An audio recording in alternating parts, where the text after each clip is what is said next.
Bonjour, bonjour, j'espère que vous allez bien. Alors aujourd'hui, on va partager sur la divinité suprême du Seigneur Jésus-Christ de Nazareth. C'est un gros mot, ça signifie quoi? Ça signifie tout simplement que Dieu, celui qui a créé le ciel et la terre, c'est Jésus-Christ. C'est le même qui est venu en chair dans ce monde. Il a pris une forme humaine là. Celui qu'on appelle fils de Dieu là. C'est Dieu lui-même. Donc fils de Dieu signifie Dieu dans un corps d'homme. C'est ça on va voir aujourd'hui par les Écritures. Donc quand on dit la divinité suprême du Seigneur Jésus-Christ, elle signifie tout simplement que c'est Jésus-Christ qui est le Dieu véritable et la vie éternelle. C'est Jésus-Christ qui est le Dieu véritable et la vie éternelle. Donc c'est un peu ça. On va lire deux passages de l'Ancien Testament et on va chuter dans le Nouveau Testament. Prenons Ésaïe. Ésaïe 45. Ésaïe 45, à partir du verset 5. Nous lisons. Je suis l'Éternel. Il n'y a plus un autre Éternel. À part moi, il n'y a plus un autre Dieu. J'étais saint avant que tu me connusses.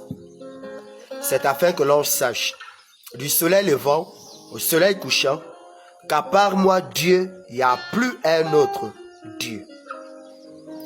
Je suis l'Éternel, il n'y en a point d'autre. Le verset 7, je forme la lumière, je crée les ténèbres, je donne la prospérité et je crée l'adversité.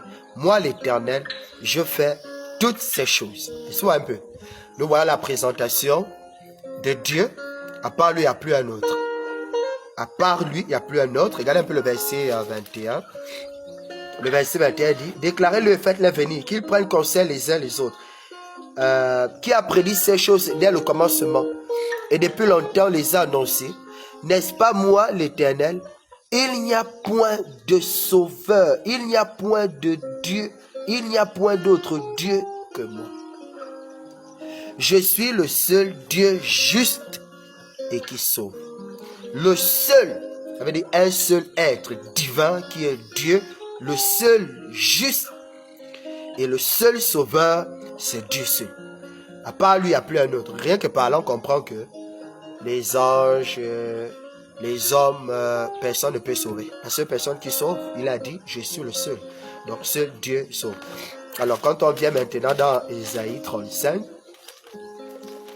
Ésaïe 35 à partir du verset 4, dites à ceux qui ont le cœur troublé, prenez courage, ne craignez point, voici votre Dieu, la vengeance viendra, la rétribution de Dieu. Dieu viendra lui-même et vous sauvera. Alors s'ouvriront les yeux des aveugles, s'ouvriront les oreilles des sourds.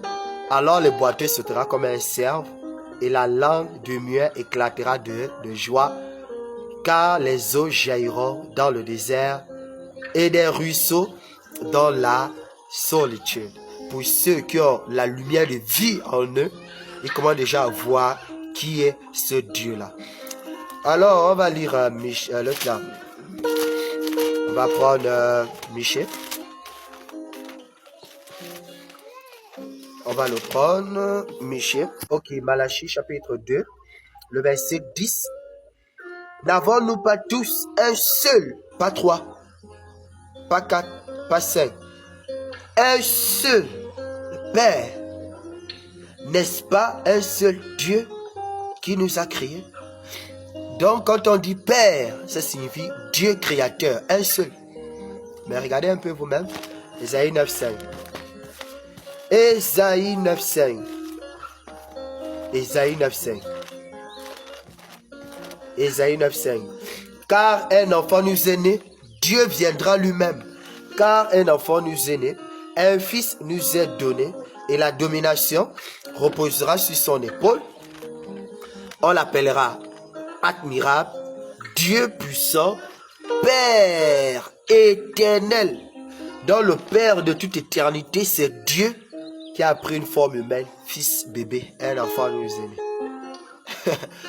On va dire que si quelqu'un ne connaît pas qui est ce petit, ben tu vas aller en enfer, mon petit.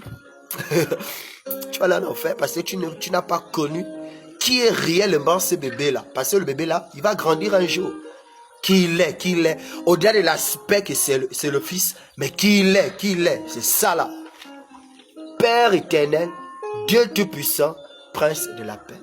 C'est pour cela on vient maintenant dans le Nouveau Testament, même dans Matthieu d'abord. Matthieu, il a dit que elle enfantera un fils et tu lui donnes le nom de Jésus. Dans le Dieu créateur du ciel et de la terre, il s'appelle Jésus. Jésus est Dieu.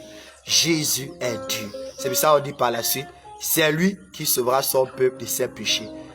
Tout cela arriva afin que s'accomplisse ce que le prophète Ésaïe avait annoncé. Voyez un peu. Donc c'est Jésus qui est le Dieu véritable et la vie éternelle. C'est pour ça, regardez un peu ce que Jésus lui-même il dit. Pour vous montrer que c'est vraiment un mystère. Donc, Matthieu 11, à partir du verset 25, puisque Jésus savait que personne ne connaissait le Père, à part lui-même. Mais s'il ne te dit pas qui est le Père, comment tu vas le savoir? Donc, quand tu écoutes Jésus dire mon Père, il faut faire attention. Il faut lui demander ton Père, la même finalement c'est qui? Ça, c'est important. En ce temps-là, Jésus prit la parole et dit, je te loue Père, Seigneur du ciel et de la terre. Pendant qu'il prie comme ça, les gens regardent le ciel. Hein? De ce que tu as caché ces choses aux sages et aux intelligents de ce monde. Et de ce que tu les as révélées à tes fils. Les fils prédestinés. À tes enfants. Oui, Père, je te loue. De ce que tu l'as voulu ainsi. Mais pourquoi Jésus loue Dieu? Qu'est-ce que Dieu a caché? Regardez un peu ce qu'il dit. Il dit, toutes choses m'ont été données par mon Père. Et personne ne connaît le Fils. Si ce n'est le Père. Donc c'est ça que Dieu a caché. La connaissance de qui il est. Et personne non plus ne connaît le Père si ce n'est le Fils. Et à qui le Fils veut le révéler. Alors le Fils nous a révélé qui est son Père. C'est tout. Regardez un peu. Une discussion par exemple. Dans Jean, rapidement dans Jean 8.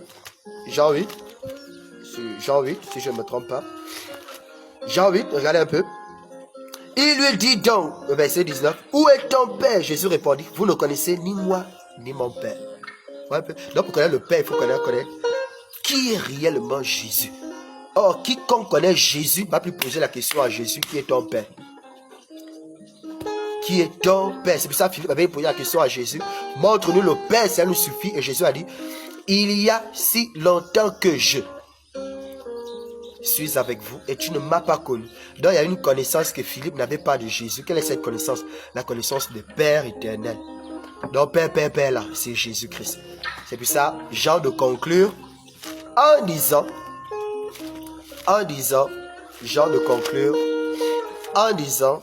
dans 1 Jean 5, le verset 20, nous savons aussi que le Fils de Dieu est venu et qu'il nous a donné l'intelligence pour connaître le véritable. Et nous sommes dans le véritable en son Fils Jésus-Christ. C'est Jésus-Christ qui est le Dieu véritable et la vie éternelle. Voilà le mystère. C'est pour ça que Jésus a dit dans Jean 17, 3.